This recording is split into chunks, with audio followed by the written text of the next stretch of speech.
unit met today.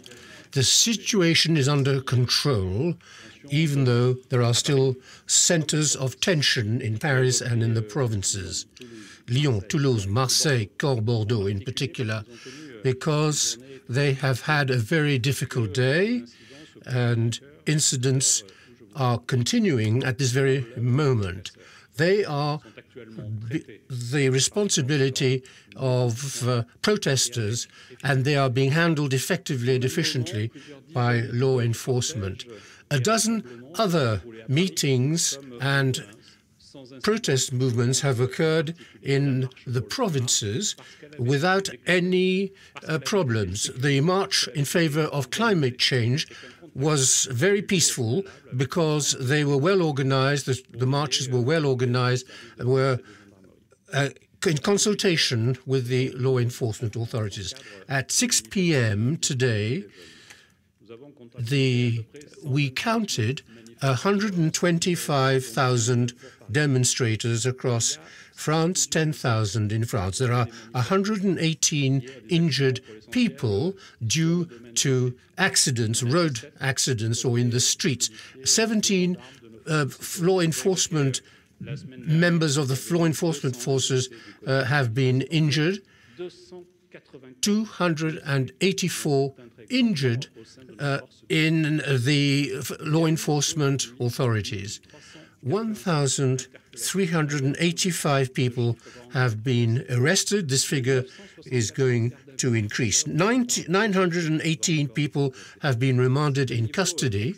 This level is exceptional, and we have brought the escalation to an end, but it is still high, and it is totally unacceptable.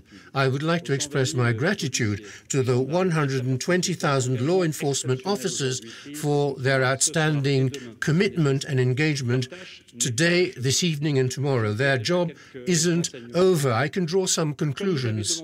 As the President of the Republic asked us, with the Prefect of Police of Paris, whom I thank, we have changed our law enforcement strategy, and this has borne fruit in Paris. We are focusing on mobility, responsiveness, and immediate reactions, which have made it possible to break the dynamics of the violent protesters every time they try to organize themselves. Priority given to remanding people in custody and arrests has shown the effectiveness of this as ways of dissuading people, and also we have been able to seize weapons and other tools for protesting, and several hundreds of thousands of young people have also been searched. So the situation is now under control at this very moment. As the Minister, the Home Secretary has just announced, we are talking about the need for vigilance in Paris and in certain provincial towns and cities. Violent protesters are still at work, and we must be very cautious in what we say. Nevertheless, at this point, I would like to pay tribute to the state of preparedness of the law enforcement staff.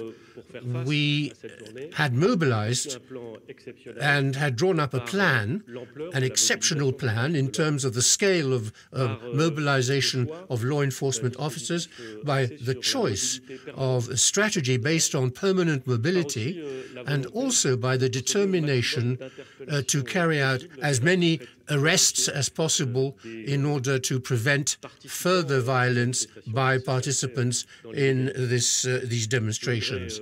I would like to thank the Home Secretary, the Secretary of State who works for the Home Secretary, and all of those who have drawn up this plan and implemented it, and I'd like to thank them and express my admiration for the way they have upheld the rule of law in the face of individuals who had come not only to express their opinions, but very often in order to provoke, to pillage, and to cause violence.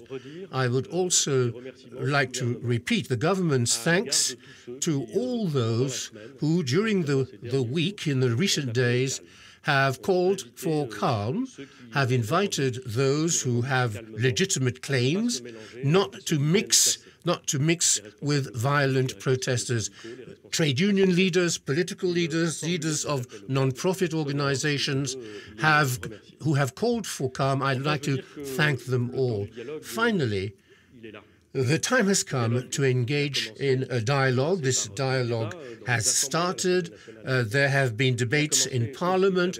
There have been meetings in the field with political leaders, representatives of various sections of the population. Meetings were held in the Prime Minister's office yesterday evening, and we are meeting all the French people who wish to express their anger. This dialogue has started. It must continue. No tax can justify calling into question our national unity. Through dialogue and work, we must strengthen the unity of the country. The President of the Republic will be proposing further measures to foster a sense of dialogue, to enable the French nation to recover from the current situation and to rise to the challenges of the situation we are facing today and in the years to come. Thank you to all those who have contributed to protecting the security of French citizens and fostering dialogue. If you're just joining us here on France 24, you've been watching French Prime Minister and Interior Minister addressing the press.